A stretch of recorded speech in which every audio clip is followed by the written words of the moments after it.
we took was to insist upon personal responsibility. Now let me tell you for just a moment about why it is that we decided to go ahead and put in place our plan.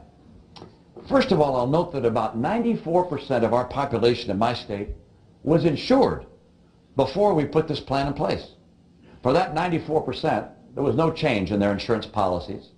The program remained the same. So we're dealing with that last 6% that were uninsured. But that last 6% sounds like a small percentage, only 6%. But that's 500,000 people. I don't know how many people in this room have lived without health insurance. But I have not only family members, but dear friends who have lived for one time or another without health insurance. It is a frightening experience. You wonder what happens if I get ill, or more seriously, what happens if my child gets ill. I had 500,000 people who I was elected to serve who were frightened because they didn't have insurance.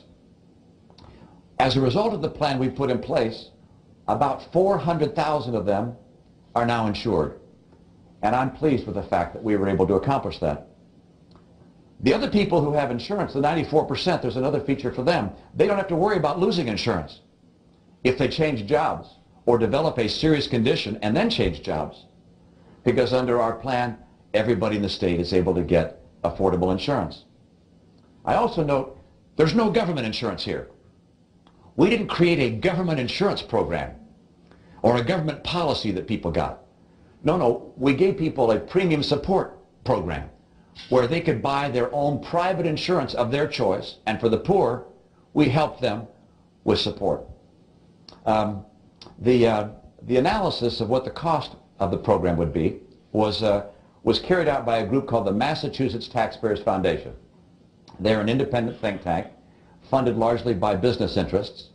They looked at the Massachusetts healthcare system after reform, and they concluded this, that the cost of the system is relatively modest, and that it costs less than 1% per year of the state budget. Now that's not free by any means, but it's not what some people might have thought. Some people might think, oh, did this thing cost half your state budget?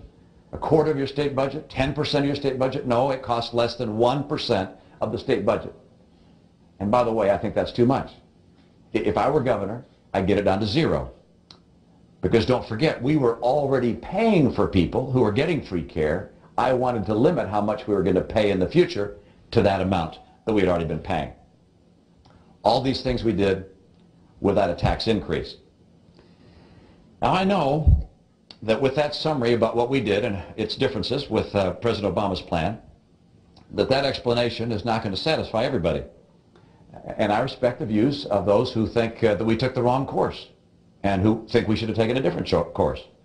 I also recognize that a lot of pundits around the nation are saying that I should just stand up and say this whole thing was a mistake, that it was just a boneheaded idea, and I should just admit it. It was a mistake and walk away from it. And I presume that a lot of folks would conclude that if I did that, that'd be good for me politically. But there's only one problem with that. It wouldn't be honest. I, in fact, did what I believed was right for the people of my state. And I'm going to describe for you now what I think would be right for the people of the United States, which is quite a different plan. Now, I'm going to turn to repeal and replace. And go back to the question again, why repeal? I told you some of the things I didn't like about the President's plan. Let me give you some more. And I'm going to start with just an overview again of our healthcare system. And I know we have doctors and professionals in the medical community here, so you'd probably elaborate on this, but just a couple of thoughts. There's some major advantages of our healthcare system relative to those in other nations in the world. I believe we have the highest quality healthcare in the world. We provide to our consumers an extraordinary level of choice and freedom. We attract to the profession the best and brightest from among our population, and we're the most innovative place in the world for medical technologies and drugs and instruments and devices and so forth. We do, however, have some disadvantages in our system. It is a high-cost system. It does not have, by and large, portable insurance. People are worried that they might lose their insurance if they change jobs. We have about 50 million people that don't have coverage. And when I say tax discrimination, what I'm referring to there is that individuals that want to buy insurance on their own are treated differently under our tax code than people working for a big company where the company buys the insurance for them. That's tax discrimination. Now, unfortunately, the president's plan, at least in my view, detracts from some of the best things in the American healthcare system. It hurts the quality of healthcare by having healthcare more dominated by government.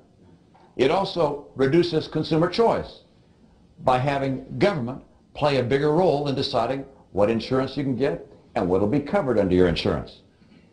It repels the best and brightest. Now, I know there's some doctors in the room, and so I'm not going to ask for witnesses here, but my son went into medical school, and he talked to a number, there are no Romney doctors in my immediate family, so he talked to a number of people who were doctors and said, what do you think about going into medicine? And almost without exception, they said, don't do it. Unless you really, really love it. My goodness, this is a tough profession to go into because of what's happening by virtue of government's heavy hand in medicine. There's no question in my view, but the president's plan will tend to repel people from coming into the medical profession. And finally, I'm afraid that the Obama reforms discourage innovation. Heck, when you tax people who are developing devices and instruments that are used in medicine, they're going to have less funds to invest and create new innovation. But there's more wrong with the president's plan. I believe it's an economic nightmare. It does not lower health care costs overall in our system. It raises taxes, it diverts Medicare funds, and it kills jobs. Let me tell you, as I go around the country and talk to business people, and I was one for 25 years, when you explain and when they understand the implications of the Obamacare program on them, they're less likely to hire people. They're concerned about the cost of Obamacare on their ability to hire and train workers. It kills jobs. It is, in my opinion, one of the reasons why this recession has taken so long to get out of, and why we have 20 million Americans unemployed, underemployed, or have ceased looking for work. There are more things I don't like. I don't like the massive federal spending. I don't like the power grab from the states. I don't like the massive federal bureaucracy. The Republican Joint Congressional Committee tried to chart out how Obamacare works. Prepare yourself. This is their slide. That is not a pretty picture, and suggest to me why it is that people are a little concerned about getting into the healthcare profession. So for all those reasons, if I were lucky enough to be in the White House in the position of leadership, on the first day I would issue an executive order paving the way for Obamacare waivers to be given to all 50 states. And then I'd go to work with Congress to make sure that we could repeal Obamacare. But now let's look at what I do instead. You won't be surprised here, because what I'm going to describe to you is basically the same structure that I described 4 years ago when I was running for president. I should note, by the way, that was a time when my Massachusetts health care plan was considered, at least by me, to be an asset politically. I hear some laughter in the room. That's not the case now. But you will note that despite the fact it's gone from being seen as an asset to being seen as a liability politically, that the plan I'm going to describe for you is the same. I'm not adjusting the plan to reflect the sentiment, the political sentiment. The plan, in fact, starts with the same elements. And let me begin with what I consider the objectives of my plan. One is do no harm. Two, strengthen the current healthcare system by lowering costs and improving quality. By providing portability, that's the ability to know that you're going to keep your insurance if you change jobs. Improve consumer choice. And then expand healthcare by dealing with those individuals who have pre-existing conditions fairly, and provide greater access to care for those that are low income or uninsured.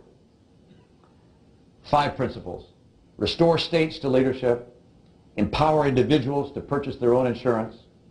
Focus our federal regulation as opposed to making it overbroad and over-bureaucratic. Reform our medical liability system.